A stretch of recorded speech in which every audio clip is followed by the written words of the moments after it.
Snowboard Kids is a very cute racing game that just so happens to feature kids on snowboards. Despite that, the game is much closer to the likes of Mario Kart and Diddy Kong Racing than it is to, say, the more realistic snowboarding experiences.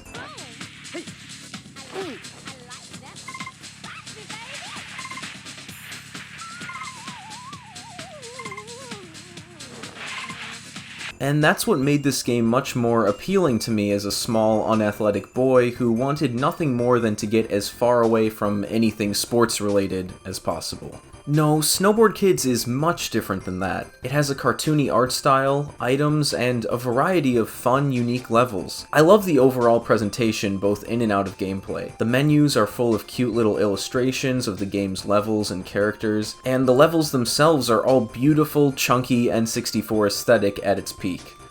Snowy winter levels have always been my favorite type of environment in games. I like them so much that I usually try to play games with my favorite snow levels around the holidays for no reason other than doing so just makes me feel nice. I honestly wouldn't mind if this game was only snowy mountain levels with slightly different themes and obstacles, but thankfully for people who aren't like me, there is some variety like this grassy valley, a desert, and even a Japan.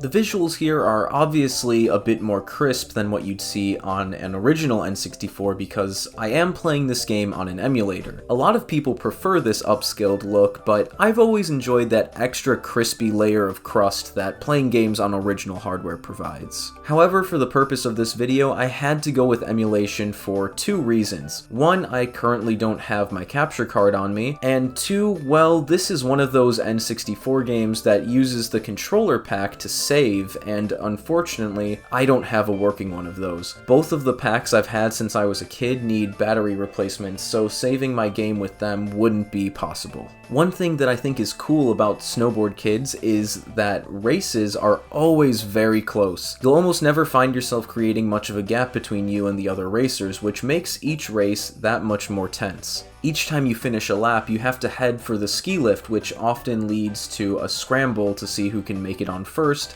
and start the next lap with a slight advantage.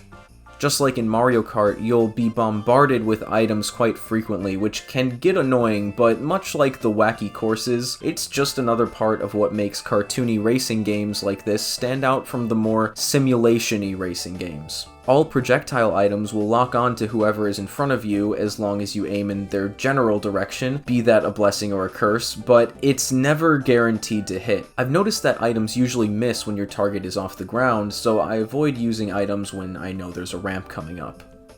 In order to see everything in this game, you'll have to come in first place on every course, and that isn't all that easy to do. Buying board upgrades is a must if you want to unlock the game's 3 unlockable courses and the 1 secret character. Thankfully, coming in second place, which I did quite often, still nets you a decent amount of cash, which you can use to purchase new boards at the shop. At first I was sticking with the all-around line of boards because I thought that prioritizing speed would make things too difficult to control, but after losing on the third course more times than I can count, I decided to buy the level 2 Alpine board, which boosts speed significantly, and I won on my first try. I didn't even notice much of a difference in handling or turning, so I probably should have just been using the Alpine boards to begin with. Oh, and you know I went with the best design in the game.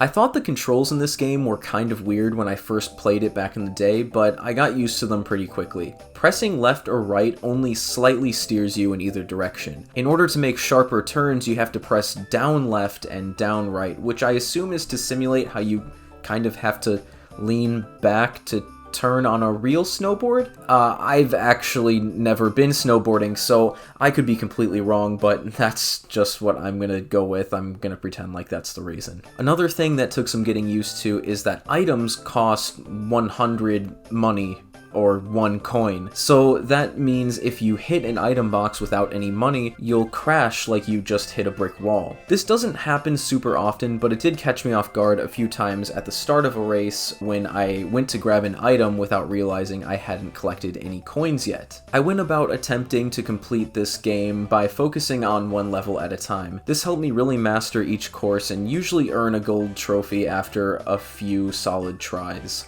I feel like the game's difficulty really ramps up after the 3rd level.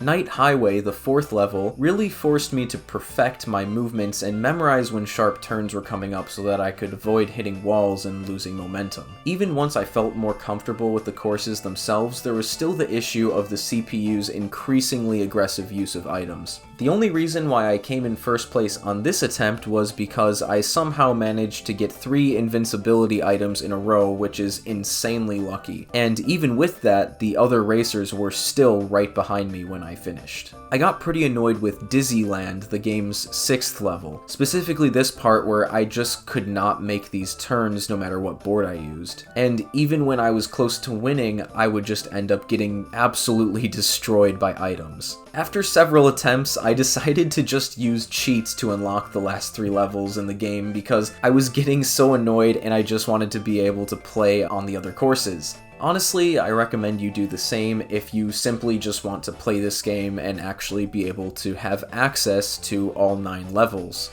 The first of the 3 unlockable levels is Quicksand Valley. It's pretty difficult, so at this point I was glad that I had given up on actually 100%ing the game. I like the look of this level though. It's not really the type of thing you'd expect to see in a snowboarding game, but I think that's really cool. Next is Silver Mountain, a steep, high-speed, snowy mountain featuring the N64's iconic fog, making the level feel just a bit mysterious. I like the aesthetic of this course a lot. I also found it to be the most fun out of the 3 unlockable levels, and also the least frustrating, because for me those things kind of go hand in hand. And finally we have Ninja Land, which is a cute Japanese village where the seasons change as you progress to the finish line. This one also looks really nice. I love how there's just so much happening in the background. They also snuck in a few mini-games. First is a time attack mode where you collect boost items and try to speed through a track as fast as you can. There's also a snowman shooting minigame, and a trick minigame with its own original level that I didn't get to see much of because I suck and couldn't make it over this rail. These are all fun little side attractions to mess around in for a bit. I always appreciate side modes like this, especially in older games. Back in this era, when most of us didn't really get new games all that often, little things like this were always appreciated. Snowboard Kids is a lovable little package of N64 racing goodness.